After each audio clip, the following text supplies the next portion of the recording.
મિત્રો, ગઈકાલે આપણે લેક ઓપેરન વિશેની વાત કરેલી હતી. હવે આજના લેક્ચરમાં આપણે હ્યુમન જીનોમ પ્રોજેક્ટ એટલે કે HGP H for human, G for genome અને P ફોર પ્રોજેક્ટ એના વિશેની વાત કરીએ છીએ. જો કે આ એક મેગા પ્રોજેક્ટ તરીકે ઓળખવામાં આવે છે. આ પ્રોજેક્ટના ઉદ્દેશોને ધ્યાનમાં રાખીએ તો તેના વિસ્તાર અને આવશ્યક વિશે કલ્પના કરવી થોડીક અઘરી પડે છે. હ્યુમન જીનોમમાં લગભગ એટલે કે હ્યુમન જીનોમની વાત કરવામાં આવે તો તેમાં લગભગ 3 × 10⁹ બેઝ પેર આવેલી ગણવામાં આવે છે. જો અનુક્રમ જાણવા માટે બેઝ દીઠ $3 આ ખર્ચ કરવામાં આવે, $3 ખર્ચ કરવામાં આવે તો આ જે છે એ ખર્ચ સંપૂર્ણ રીતે સરેરાશ લગભગ $9 બિલિયન થાય. વળી પ્રાપ્ત અનુક્રમોને ટાઈપ કરીને અક્ષરોની જેમ પુસ્તકમાં સંગ્રહિત કરવામાં આવે તો પ્રત્યેક પેજમાં 1000 અક્ષર હોઈ શકે. આ પુસ્તક 1000 પેજ હોય તો માનવ કોષની ડીએનએની માહિતીને ભેગી કરવી 3300 પુસ્તકની જરૂરિયાત પડે. આ પ્રમાણે મોટી સંખ્યામાં આંકડાઓની પ્રાપ્તિ માટે ખૂબ જ ઝડપથી સંગણક સાધનની એટલે કે કોમ્પ્યુટરની જરૂર પડે, જેનાથી આંકડાઓને સંગ્રહિત, વિશ્લેષિત અને પુનઃ ઉપયોગમાં લઈ શકાય તેવી સહાયતા પ્રાપ્ત થાય. HGP દ્વારા જીવવિજ્ઞાનમાં એટલે કે જેનેટિક એન્જિનિયરિંગના ક્ષેત્રમાં આ નવા ક્ષેત્રને ઝડપથી વિસ્તાર સંભવ થઈ શક્યો છે, જેને બાયો ઇન્ફોર્મેટિવ તરીકે ઓળખવામાં આવે છે. બાયો ઇન્ફોર્મેટિવ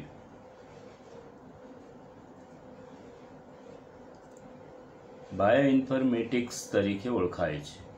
હવે અહીંયા આપણે જોઈએ HGPના વિવિધ લક્ષ્યાંકોની વાત કરીએ છીએ. તેના ટાર્ગેટ્સ અથવા એના લક્ષ્યાંકો શું હતા? પહેલો લક્ષ્યાંક એમનો એ હતો કે માનવના ડીએનએમાં લગભગ 20,000 થી 25,000 બધા જ જનીનોને ઓળખવા, આ પહેલું ટાર્ગેટ હતું. બીજું ટાર્ગેટ અથવા તો લક્ષ્યાંક એ હતો હ્યુમન જીનોમ ને બનાવતી 3 બિલિયન રાસાયણિક બેઝ પેર ના ક્રમને ઓળખવા. ત્રીજું લક્ષ્યાંક એ હતું આ માહિતીને એટલે કે પ્રાપ્ત માહિતીને ડેટાબેઝ સ્વરૂપે સંગ્રહિત કરવી.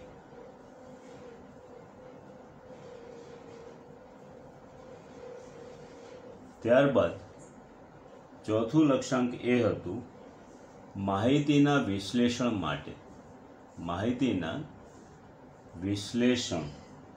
માટે ઉપકરણોમાં સુધારો કરવો. ત્યારબાદ લક્ષ્યાંક એ હતું સંબંધિત માહિતીને ઇન્ડસ્ટ્રીઝ લેવલે જેવા પ્રાઇવેટ સેક્ટરમાં રૂપાંતરિત કરવી. ત્યારબાદ પ્રોજેક્ટ સંબંધિત નૈતિક, કાયદાકીય અને સામાજિક સમસ્યાઓ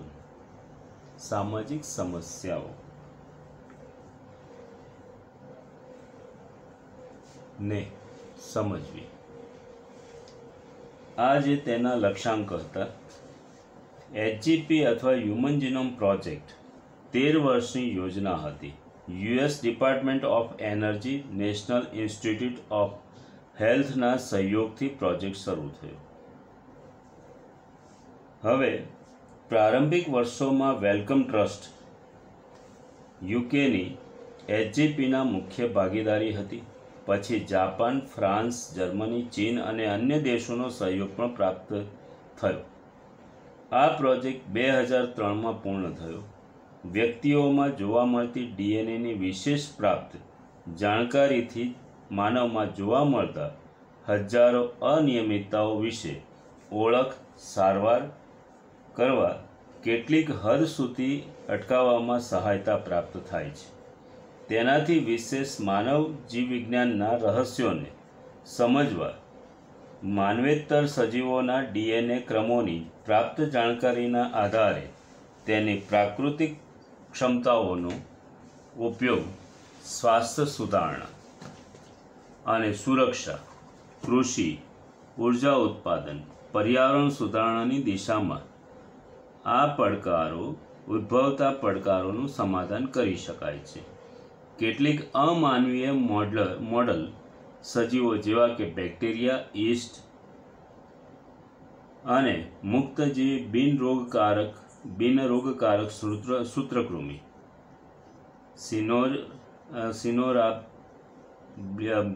બ્લિડિટ એલેગન્સ, ડ્રોસોફિલા, વનસ્પતિઓમાં ડાંગર અને એરિબેડોપ્સિસ વગેરેના અનુક્રમો વિશે જાણકારી પ્રાપ્ત થઈ.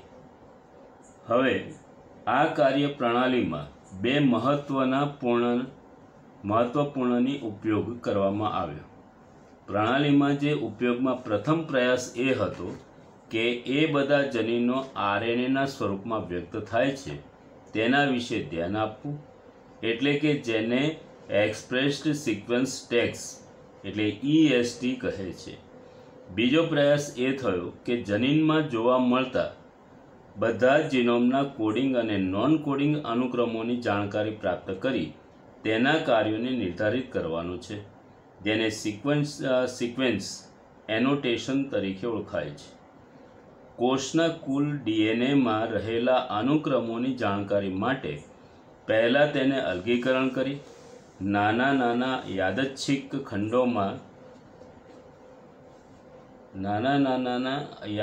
ખંડોમાં બનાવીને વિશિષ્ટ વાહકની મદદથી યજમાનમાં ક્લોનિંગ કરાય છે. અને ક્લોનિંગ પ્રત્યેક DNAના પ્રવર્ધન એટલે કે એમ્પ્લિફિકેશનમાં મદદ કરે છે, જેનાથી આ અનુક્રમોની જાણકારી મળવી સરળ થઈ જાય છે. સામાન્ય રીતે ઉપયોગી યજમાન બેક્ટેરિયા અને યીસ્ટ છે. આના વાહક તરીકે જે સામાન્ય રીતે BAC એટલે કે બેક્ટેરિયલ આર્ટિફિશિયલ ક્રોમોઝોમ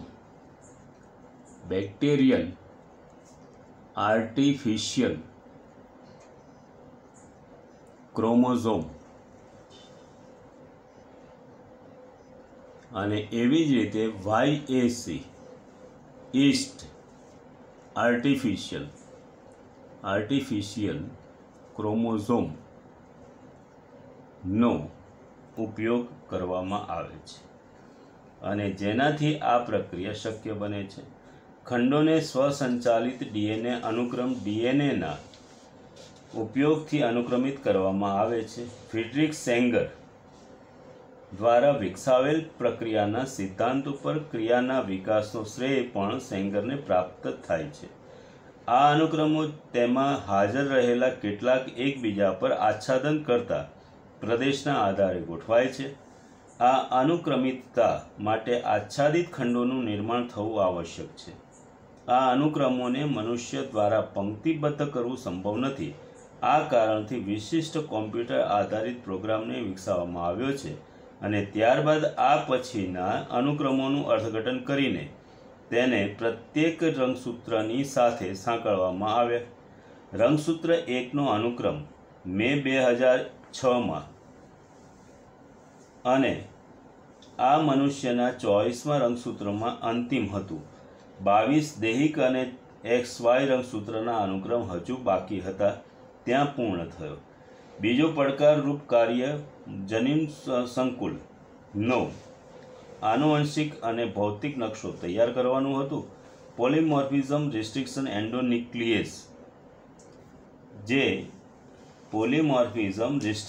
એન્ડોન્યુક્લિયેઝ જે ઓળખ સ્થાન અને કેટલાક પુનરાવર્તિત ડીએનએ અનુક્રમને માઇક્રોસેટેલાઇટ્સ એટલે કે પુનરાવર્તન ડીએનએ અનુક્રમોમાં પોલિમોર્ફિક પ્રયોજન આગળ ડીએનએ ફિંગરપ્રિન્ટિંગમાં અભ્યાસ કરી શકાય છે. એટલે કે ડીએનએની અંદર જોવા મળતા માઇક્રોસેટેલાઇટ્સ તરીકે ઓળખાય છે. હ્યુમન જીનોમના વિશિષ્ટ લક્ષણો એટલે કે તેના વિશિષ્ટ લક્ષણો કયા કયા હતા તે વિશેની વાત આપણે કરીએ તો તેમાં જે પ્રાપ્ત માહિતી હતી તેને આધારે જે નિરીક્ષણ થયું એટલે કે હ્યુમન જીનોમ પ્રોજેક્ટમાં હ્યુમન જીનોમ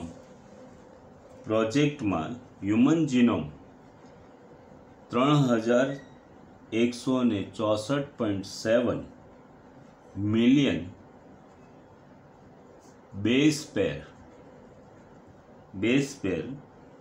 ધરાવે છે. સરેરાશ જનીન 3000 બેઝ ધરાવે છે. વળી જેના આકારમાં અત્યંત વિભિન્નતા છે એટલે કે આકારમાં વિવિધતા અને વિભિન્નતા જોવા મળે છે, વિભિન્નતા હોય છે. વળી અહીં મનુષ્યનો જ્ઞાત સૌથી મોટો જનીન મનુષ્યનો જ્ઞાત સૌથી મોટો જનીન તે ડિસ્ટ્રોફિન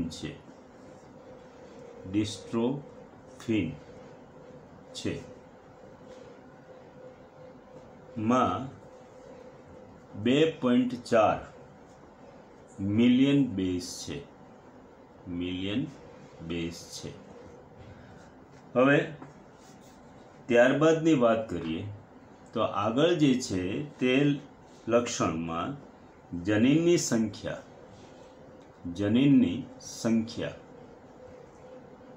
30,000 છે. પૂર્વ અંદાજિત 80,000 થી 1,40,000 જનીનથી ઘણી ઓછી છે. વળી લગભગ 99.9%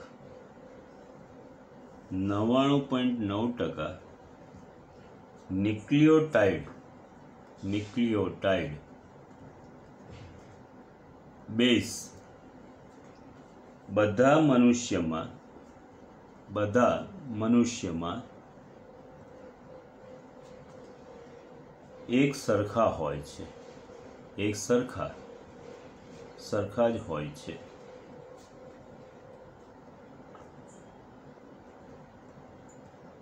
વળી શોધાયેલા જનીનો શોધાયેલા જનીનો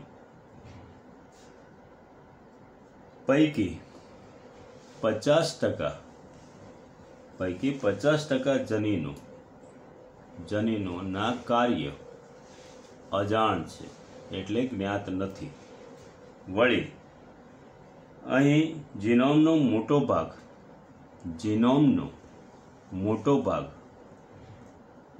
ભાગ પુનરાવર્તિત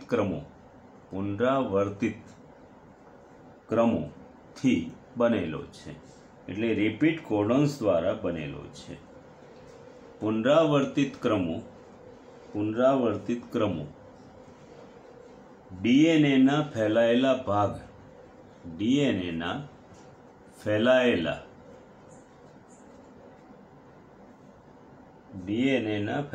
ભાગ છે, જેની ક્યારેક 100 થી વધારે અથવા 1000 વખત પુનરાવર્તિત થાય છે. 100 કે 1000 વખત પુનરાવર્તિત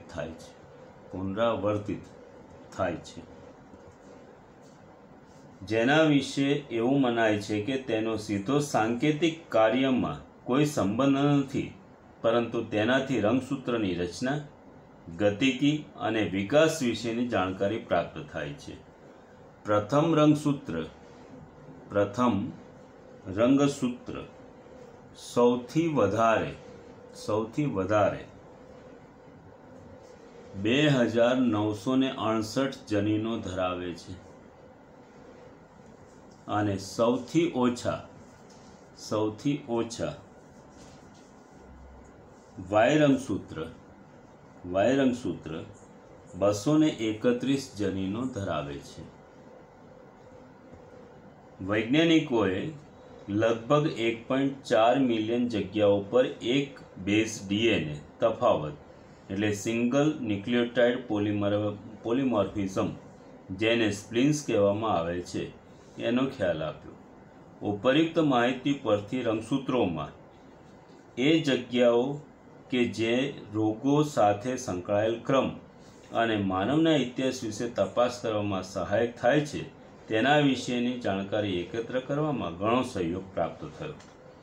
પણ પ્રયોજન અને ભાવિ પડકારો તો ઊભા જ છે કે ડીએનએ અને અનુક્રમો પ્રાપ્ત અર્થપૂર્ણ જાણકારી અને સંશોધનોની આવનારા દશકાઓમાં જૈવિક તંત્રને સમજવામાં ઘણી બધી સરળતા રહેશે. આ ઉપરાંત મોટા કાર્યને પૂર્ણ કરવામાં સાર્વજનિક અને પ્રાઇવેટ સેક્ટરના હજારો વિવિધ ક્ષેત્રોના વિશેષજ્ઞો અને રચનાકારોની કુશળતા અને સર્જનાત્મકતાની જરૂર પડવાની છે. એચજી અનુક્રમોનો સૌથી મહત્વપૂર્ણ પ્રભાવ એ રહ્યો કે જૈવિક સંશોધનોના મુખ્યત્વે નવા આયામોનો સમાવેશ થઈ શક્યો છે. વળી પહેલાં સંશોધન કરતા અને એક સમયે એક કરતાં કેટલાક જ જનીનો વિશેની માહિતી પ્રાપ્ત કરી શકતા હતા. સમગ્ર હ્યુમન જીનોમ પ્રોજેક્ટ અનુક્રમો નવી તકનિકને આધારે ઉત્પન્ન થતા પ્રશ્નોને વ્યવસ્થિત રીતે હલ કરવામાં હવે વ્યાપક રીતે સહાયતા મળી રહી છે, અને જીનોમમાં પ્રાપ્ત થતા જનીનો વિશેનો અભ્યાસ કરી અને તેના વિશેની માહિતી પ્રાપ્ત થઈ શકે. ઉદાહરણ તરીકે, વિશિષ્ટ પેશીઓ અથવા અંગ અથવા ગાંઠમાં જોવા મળતા બધા જ પ્રત્યાંકનો જે જનીન રસાયણોને લયબદ્ધ કરવા માટે હજારો જનીન અને પ્રોટીન અરસપરસ જોડાયેલા તારની માફક કેવી રીતે કાર્ય કરે છે તે જાણી શકાયું. હવે વાત કરીએ ડીએનએ ફિંગરપ્રિન્ટિંગ. ડીએનએ ફિંગરપ્રિન્ટિંગની એક અગત્યની વાત છે કે જે એક પ્રકારની આપણી પાસે મળેલી માહિતી છે કે જેની અંદર આપણે આ હ્યુમન જીનોમ પ્રોજેક્ટનો ઉપયોગ થાય છે. હ્યુમન જીનોમની અંદર આવેલા 3×10⁹ બેઝ પેરની વાત આપણે સામાન્ય રીતે જાણીએ છીએ. હવે અહીં ડીએનએ ફિંગરપ્રિન્ટિંગમાં ડીએનએ અનુક્રમમાં આવેલા કેટલાક વિશિષ્ટ પ્રદેશો વિશે જોવા મળતો તફાવત ધ્યાનમાં લેવામાં આવે છે.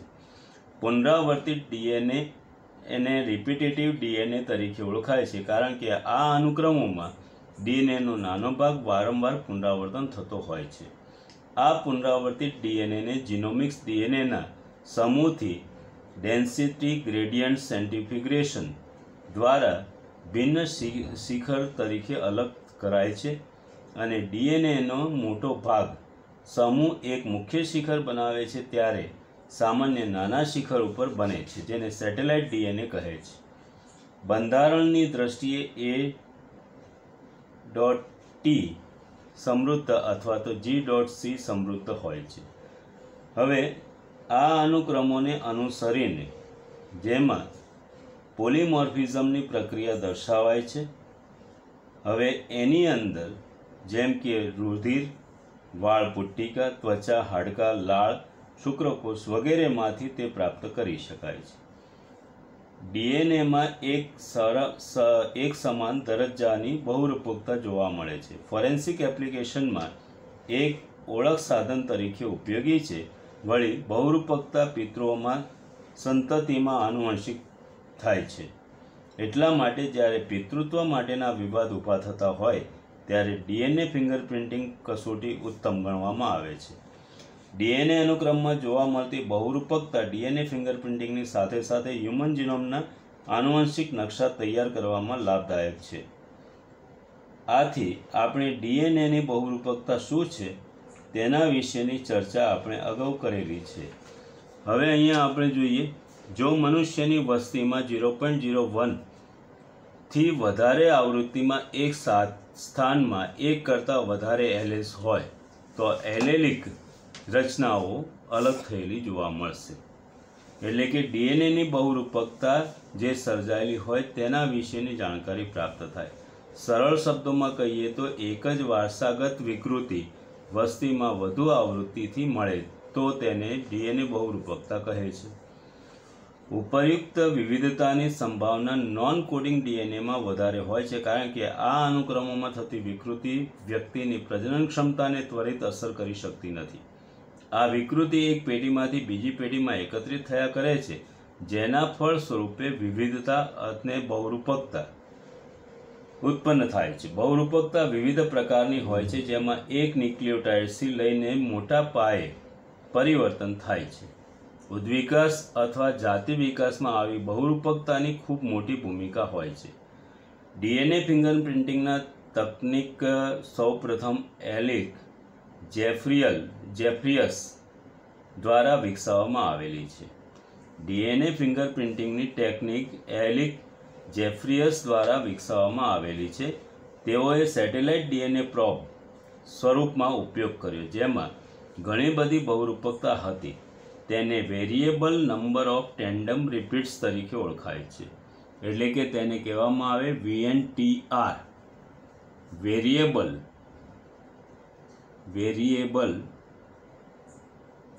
Number of tandem repeats. Repeat codon જે આવેલા હોય તેની વાત થાય છે. અહીં તકનીકની અંદર અથવા ટેકનિકમાં પહેલાં ઉપયોગ કરી ચૂક્યા છીએ તે બધા જ સઘન બ્લોડ હાઇબ્રિડાઇઝેશન થાય છે. રેડિયો લેબલ્સનો પણ ઉપયોગ કરવામાં આવે છે અને તેમાં સમાવેશિત જે પદ્ધતિ છે એમાં પહેલી પદ્ધતિ ડીએનએનું અલગીકરણ કરવામાં આવે. પહેલી પદ્ધતિમાં ડીએનએનું અલગીકરણ કરાય છે. બીજી પદ્ધતિમાં રિસ્ટ્રિક્શન એન્ડોન્યુક્લિયેસ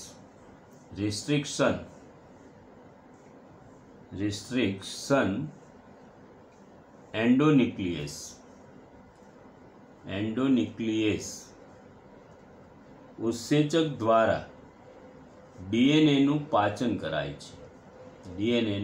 પાચન કરવામાં આવે છે. ત્રીજી પદ્ધતિમાં અથવા તો ત્રીજા તબક્કામાં ઇલેક્ટ્રોફોરેસિસ પદ્ધતિ દ્વારા ડીએનએના ખંડોનું અલગીકરણ કરાય છે. ચોથા તબક્કાની અંદર અલગીકૃત ડીએનએ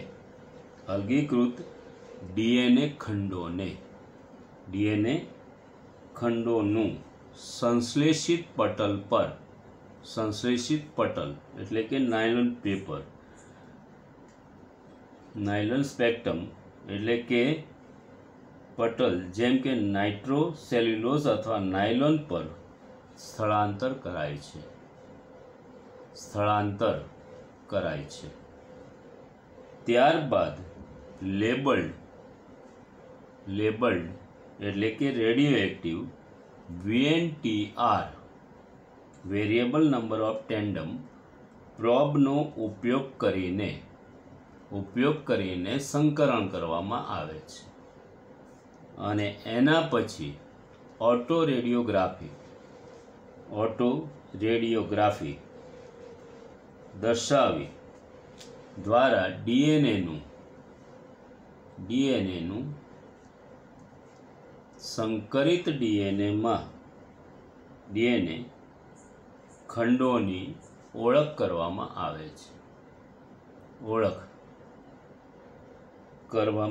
છે ડીએનએ ફિંગરપ્રિન્ટિંગનું ચિત્ર જે mini satellite VNTR satellite DNA વર્ગમાં આવે છે જેને મિની સેટેલાઇટ કહે છે તેમાંનો એક નાનો ડીએનએ અનુક્રમ ઘણી નકલોની સંખ્યામાં અનુબંધિત રીતે ગોઠવાયેલો હોય છે કોઈ વ્યક્તિના એક રંગસૂત્રથી બીજા રંગસૂત્રમાં કોપી નંબરની સંખ્યામાં વિભિન્નતા રહેલી છે પુનરાવૃત્તોની સંખ્યામાં ઘણી ઉચ્ચ સ્તરની બહુરૂપકતા જોવા મળે છે જેના ફળ સ્વરૂપે VNTRના પરિવર્તન થતું હોય છે તેનું કદ સામાન્ય રીતે VNTRનું કદ જે આવેલું હોય તે 0.1 થી 20 KB એટલે કિલો બેઝ જેટલું હોય છે VNTR પ્રોબથી સંકરણ ફળ સ્વરૂપે પ્રાપ્ત ઓટો રેડિયોગ્રામમાં વિવિધ પ્રકારની પટ્ટીઓ જોવા મળે છે આ પટ્ટીઓ કોઈપણ ડીએનએના વિશિષ્ટ સ્વરૂપને વ્યક્ત કરે છે આ પટ્ટીઓ સમરૂપી કે એક યુગ્મક જોડીઓ છોડીને કોઈપણ વ્યક્તિગત વસ્તીમાં એક વ્યક્તિથી બીજી વ્યક્તિમાં ભિન્ન હોય છે પોલિમરેઝ ચેઇન રિએક્શન એટલે કે PCR પોલિમરેઝ ચેઇન રિએક્શન